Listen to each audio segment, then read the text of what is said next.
পটলগুলো সব কাটা হয়ে গেছে। হ্যাঁ, পাতাগুলো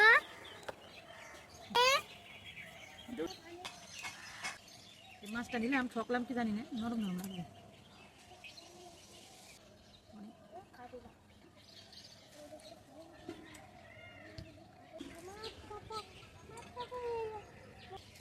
পুড়ে গেল।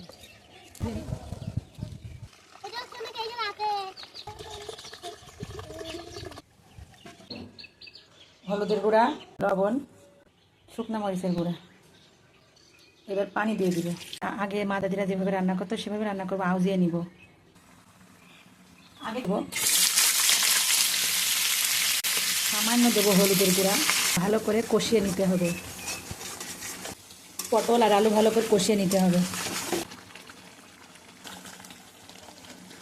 এবার পানি দিয়ে দিব, ঝোলের পানি দিয়ে দিলাম।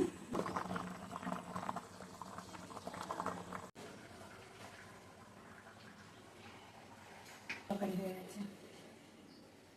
কেমন হয়েছে অবশ্যই কিন্তু বলে দেবেন। হ্যাঁ, আর নতুন নতুন ভিডিও উপহার দেওয়ার চেষ্টা করবো। অবশ্যই আমার পেজে ফলো না দিয়ে থাকে তো পেজটি ফলো দেন। ইউটিউব থেকে দেখে থাকলে প্লিজ একটা সাবস্ক্রাইব করবেন। কেমন হয়েছে অবশ্যই কিন্তু বলে যাবেন। হ্যাঁ।